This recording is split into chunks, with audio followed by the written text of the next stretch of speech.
As coaches, we always think about how we can advance our careers, but that's a sticky subject at times. You have to handle it properly. You have to do things the right way. You certainly don't want to lose focus on the things that need to be focused on in the job that you're in, right? You always hear about people talking about, be where your feet are.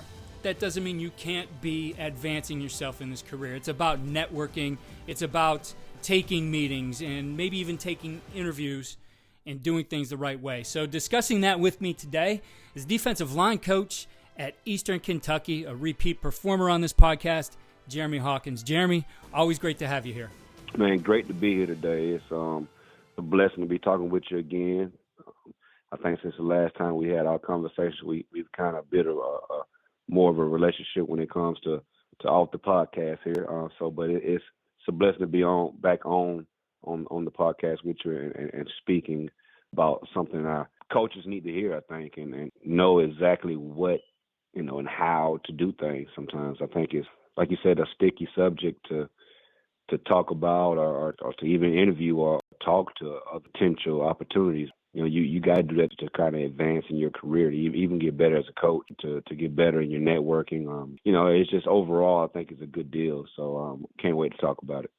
Yeah, and we see all kinds of situations. You go across the spectrum and you'll talk to guys who are fearful of even anyone who they work for, whether that's a coordinator or their head coach, hearing that they're looking at things out there because there is that real threat of, well, you go look, you don't have a job anymore, right? That happens in our career. But then there's those guys who understand that they want to see guys in their coaching tree be promoted. They care about the people in their organization like their family, so they're open to helping them advance through their careers. Now, that can be taken advantage of also. So, as I said, you have to do it the right way. I think we've all seen those guys and, walk through our own hallways and, there's that guy who every time you walk in his office, he's clicking off a football scoop, right? And like, okay, dude, you're just out there looking way too much. The truth of the matter is that these opportunities will come about because of the way that you do things before there's the opportunity, before there's that job listed on Football Scoop. It's going to happen because of the networking. And, you and I have talked about this quite a bit this past year. Has been on multiple calls outside, like you said, outside of the podcast, where we've talked about the right ways to go about networking. So, looking on just this past year and things you've learned, what would be some tips you have to best go about networking and getting yourself ready for an opportunity down the line? Well, first and foremost, to those coaches that are looking on Football Scoop, it's probably already over with. When you Football Scoop, it's probably old. Yes. So it's probably been in the process for a couple of weeks, sit on there. But truly and honestly, you got to be open, and you got to be transparent. You got to be honest with your current boss, your current head coach, your current coordinator. I was open and honest with mine, Coach Wells and Coach Johnson, the head coach and our defensive coordinator, the day of my first interview. I mean, during the interview, I talked with Coach Wells. I want to advance in my career. Let's be clear. I love Eastern Kentucky University. It has done great things for me, and I worked my tail off for Eastern Kentucky, for Coach Wells and Coach Johnson. But when you look at it, anybody who is in a career as such as this one, you usually advance, 2 or 3 years, you do a proper job where you're at, you usually get the opportunity to advance in your career. But with those opportunities, you don't even get those opportunities if you don't present those opportunities. And that's all about your work you put in. The work you put in, your work ethic comes with you working your tail off, and coaching guys the right way, mentoring guys the right way, and making sure that these young men become man, on and off the field. So I think you got to be transparent with your current head coach and coordinator. You got to be transparent with your players, because we live in a world right now. These players, they hear about it. They see it. There's stories all over Twitter, all over the internet. They see it. I'm open and honest with my guys. I had a guy ask me about a current situation I just had, one of my defensive linemen, and I was open and honest with him about it. And that's what you have to do. That's the world we live in now. If you lie to anybody, they can easily go look it up. It's in their pocket, and they can pull out their phone and go do some research or shoot a text message to somebody and figure it out. So just be open and honest, and that's what I've done, throughout this entirety of my tenure here at Eastern Kentucky University. I've always spoke with Coach Wells about any interview, any meetings, anything. He has, verbally and demonstratively agreed with me taking interviews, talking with people, and he wants to see me succeed and take that next step. So I think it's just, you got to be open and honest. You can't, sneak around and take these, hidden conversations and hidden interviews with people. And that usually gets out in due time. And then that's your character, right? That's your character as a man. That's your character as a person. That's your character as a coach. My character, I'm true and honest, and I'm an open person. And I like doing things the right way. And if I'm going to do it the right way, I'm going to do it the right way in everything I do. So I think you have to be transparent. You have to be open and honest with what you want to do in your career and what you're doing when it comes to interviews and conversations that you're having with others. It's nothing new. This was happening years ago. I could think back, I'm getting old, 2 decades as a high school coach. And, at that time, pre-Twitter, pre-social media, pre-Facebook, right, things would get out there when you're interviewing, or when, and as soon as you meet with people, as soon as you step in a building, somebody's going to be talking about it, even if they're not supposed to. Things just get out too quickly. So I agree with you 100%. You have to be transparent. You have to be honest with people, especially because that's what you want people to see you as. You want people to see you as honest and truthful. And but that doesn't mean you shouldn't take opportunities. So I know, too, you've had some opportunities this postseason that sometimes, you say, no, this isn't the right thing. For you, in looking at that, what have been some of the things, I guess, that have helped you figure out this would be one I would look at, maybe this isn't the right thing for me?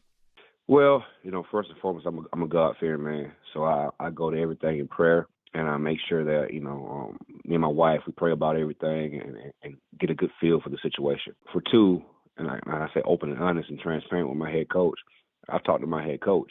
I make sure that he understands that, okay, this is what I'm doing. This is what I want to do. What do you think about this opportunity? And kind of let him, help me be led in the right directions. Same thing with my defensive coordinator. I've talked to him about several opportunities. Even after the first year, I turned down the opportunity to stay, was blessed by Coach Wells and Coach Johnson with run game coordinator title and a healthy bump. And it was a blessing. And it's one thing that I look at it as, okay, well, my wife, she works in recruiting at University of Kentucky. She does a heck of a job with that. She makes her own money. We have a household income. So some of these jobs, when, I go to them and I interview and I do well and they want my services, they want me to be a coach there, well, that plays a major part too. I'm not going to just, hop and jump into a job just because it's FBS over FCS. And I take a job and my household income is a lot lower than what it was before. I got 3 children and a beautiful wife, and I want to make sure that they're happy and they understand that this situation is well thought through for the entire family, not just myself. So, with God and my family and Coach Wells and Coach Johnson, I kind of go through that and leave it up to prayer and just let the situation kind of, I guess, manifest into what it should be or what it shouldn't be. So I turned an opportunity last year, had a couple interviews last year, and this off season was a multitude of opportunities that came about with different situations. FBS, Chief 5 to Power 5. It's been quite a whirlwind this off season, but I count it all as a blessing because if you look at it, I've learned so much from the first interview to the last about this business and about how to interview, right? How to prepare for it, how to just go about being that professional that they want you to be at that next level. So it's been a whirlwind, but it's been good to learn and to network. I've been in front of some guys now, some guys that I've watched either play or coach at a very high level. And, it's very unique and surreal at the time, but, you got to kind of, put your blinders on and get to work in that interview and make sure you put a good product out there for them to remember you as. Even if you don't get the job, you're networking. You're interviewing for the next 4 or 5 years down the road when other opportunities come up. Now, in preparing for these interviews, I know that you found different types of situations. The interviews were different. They weren't the same at every place. And in fact, as you especially got into some of those Power 5 type of interviews, the focus changed. They knew a lot about you as a coach and on the field, but they still wanted to learn about you. I guess talk to us about differences in preparing for some of these types of jobs as you've seen it this past off season. Yeah, it's been kind of, different, in that aspect, as you just said, speaking on the, you're talking about the major G5 level versus P5 level. Some of those guys, they have done their research. They've done extensive research on you at the P5 level. They know a lot of people who know you, and you don't even know that they know those people. So they already know who you are. They know what you can do. They know what you bring to the table. They want to more so hear you talk scheme and hear you teach, and make sure you fit rather than just go through this entire ringer of, your background, who you are, and, your wife and kids. They know all that stuff. They know, the academic plan and your disciplinary plan, all that stuff is great to have in the presentation. It's great to have, for interview purposes. But I found that at that level, they know you already. They feel like if they're bringing you in to interview you, they feel like that you can be a part of this organization or this program. And, they feel like you could be a great fit. So now they just want to make sure that you can teach ball, know the scheme of things that you're teaching at your current school, and that you can talk about it fluently. You can get on that board and you can talk about the entire scheme, the entire defense, and not just D-line play, not just linebacker, not just in the box. You can talk about corners back and their eye progressions. You can talk about the fit from the safety position.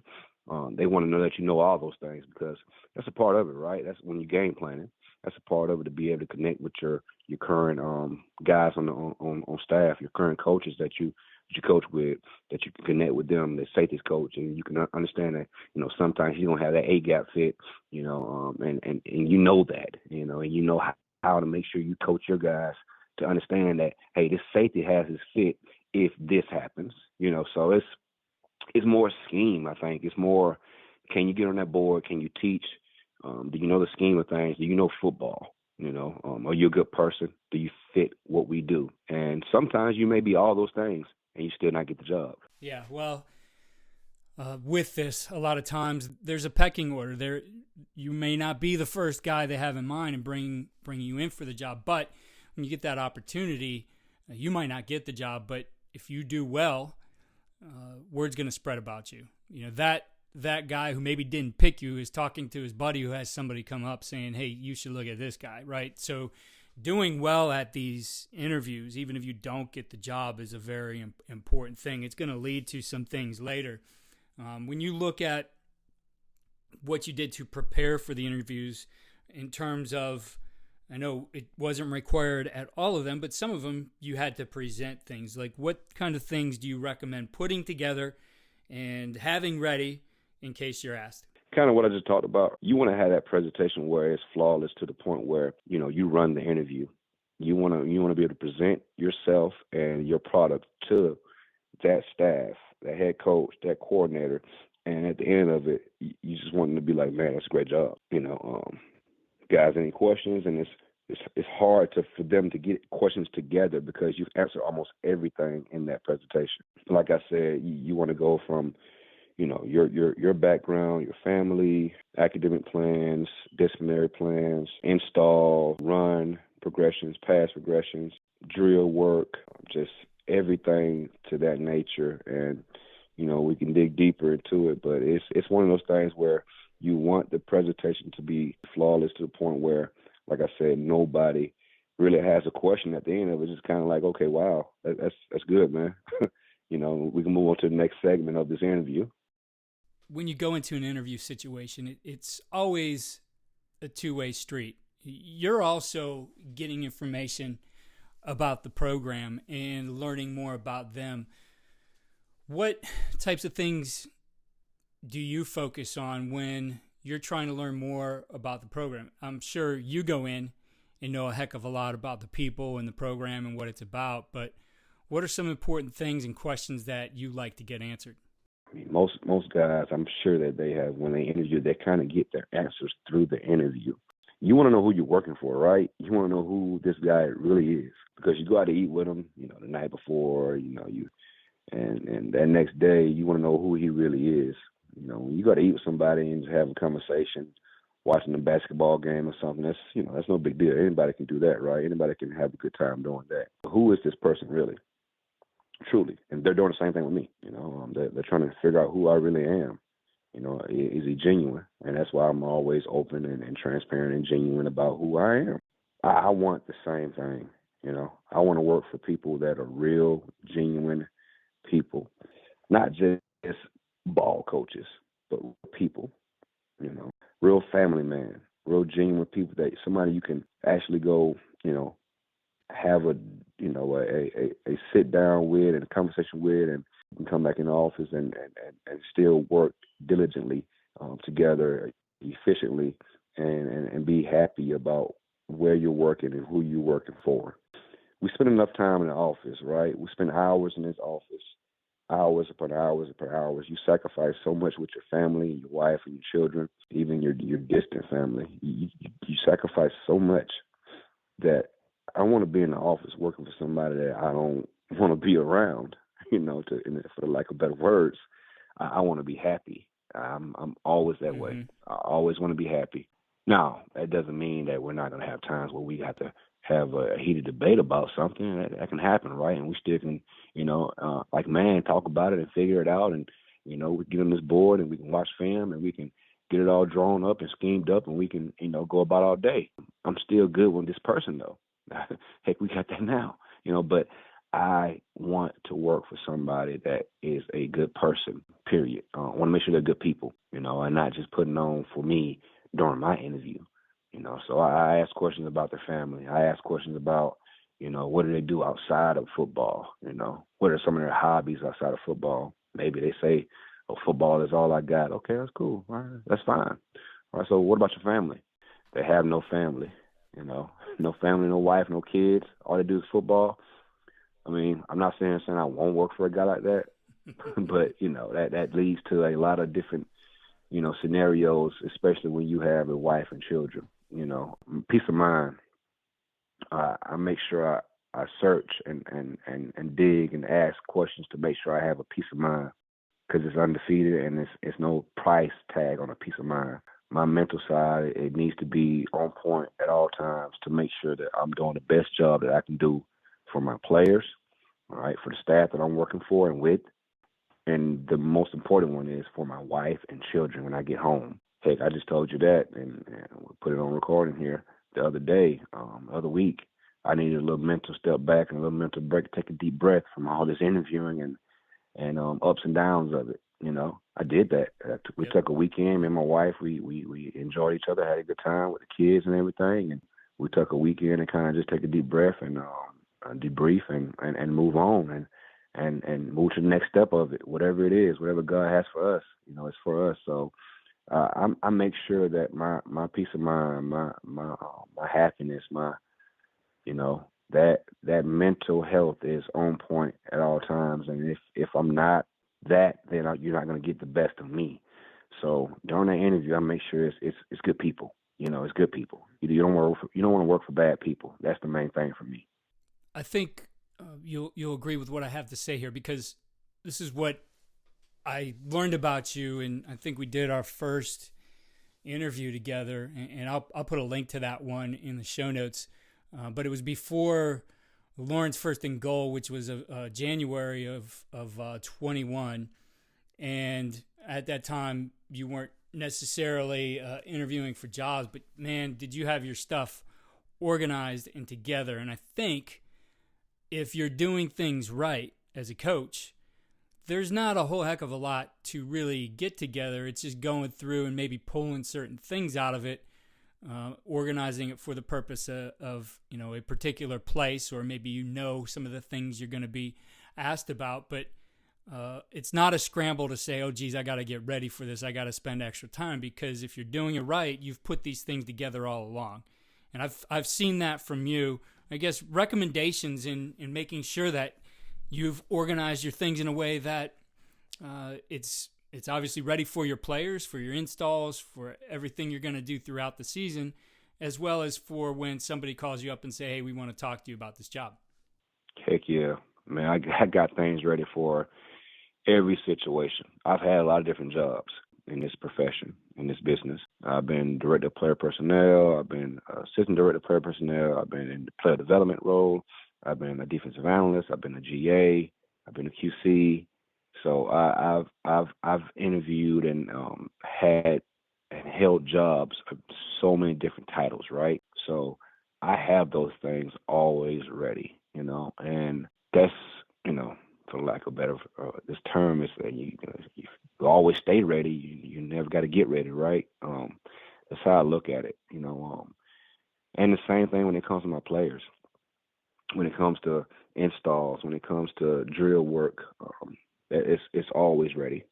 I got it on a hard drive, or I got it in the DV Sports, that what we use here, and it's always ready for those guys. I got it on PowerPoint. It's always ready for those guys. If I got a recruit coming on campus, it's always ready, whether it's about him, his development plan that we have together at EKU for that player, or is it my scheme, or how I teach and what I teach, and why I'm teaching it that way.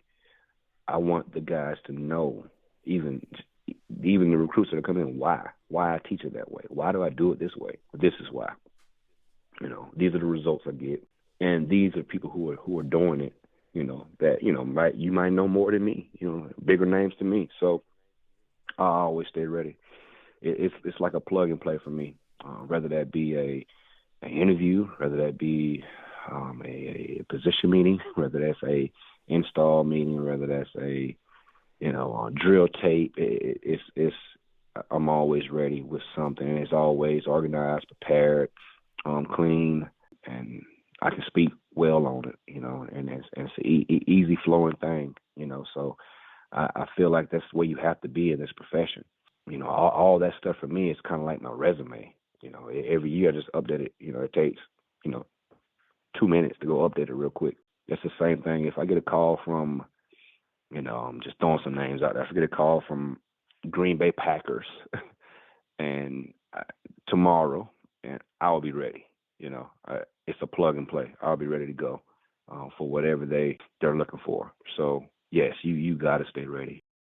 Well, and I mean, I can attest to that. I've been fortunate enough to stay close with you. You and I talk quite a bit, and through this whole off season where you have had these opportunities, I think you and I were talking just about every week, and I know you needed to step away and catch your breath and get ready for the next things you're going to do here at EKU. But as you look back at this, what's the biggest takeaway for you in looking at this experience you went through, which I think, you and I have talked about this, I think it's going to help you grow. And, while it didn't happen this cycle, I think your opportunities with everything you're doing, from the Twitter space to just the way you've networked, your opportunities are right around the corner for you. But for you, what's been the biggest takeaway as you look back at the last few months? Man, my biggest takeaway, God is good. He really is. He has presented me and put me in the light of so many influential people in this profession. And this off season, when it was just like, wow. As soon as I got here at EKU, I was kind of wild then. Yeah, a lot of people probably want to hear different things, but God, He has truly aligned me and my family with my faith and my belief, and He has aligned me and to put me in position to meet and network with the right people and be in front of the right people in this profession. For one, being yourself, and others that and you're connected with. And, other coaches that I had the opportunity to interview for, to meet, to talk to, and it's kind of all been, these last 2.5 years here where it's all been aligned, and it's kind of just building to my purpose in life. It's all building towards what God has in line for me and my family. And that's how I look at it. I can get kind of frustrated at times and, man, I got another no. But at least I'm getting an opportunity to get in front of people and present myself in the proper fashion, and down the road, you never know what's that going to lead to. But I do know God is leading me in the right direction in my life, and He's leading me for my purpose and my blessings. That's really what I got from Him, man. That's God honest, truthful answer I can give you. Well, I think you've done an excellent job, and I could tell you, personally, I'm grateful that you and I have been able to connect and talk outside this podcast and talk about different things, both inside and outside of ball. Right? It's been a heck of the last few months with everything going on, and I think what you're doing is great too on the other side of things in the Twitter space. And are you planning on any more of those here in the off season? Oh yeah, we're trying to do it like every 2 weeks. Every 2 weeks, just give somebody opportunity. Even in spring ball and summer ball, off season, we're gonna do it as much as we can. So like every 2 weeks, it's gonna be a deal where we NFL coaches, college coaches, Power 5, G5, FCS, D2 doesn't matter. High school doesn't matter. We're gonna get those guys on there. And we're gonna talk ball and talk defensive line play, and mentor people, and uplift people, and help everybody learn. So yes, we're gonna continue to do that for sure. And so our listeners out there have your Twitter handle and can follow some of this stuff. Give us your Twitter handle. It's just Coach J Hawkins. It's Coach J Hawkins. That's it, Coach J Hawkins. Well, Jeremy, it's like I said, it's been great to catch up with you here on the podcast, but you and I have had all kinds of conversations otherwise, and I appreciate those as well. Thank you. I appreciate you. I appreciate you having me on, brother. It's always great.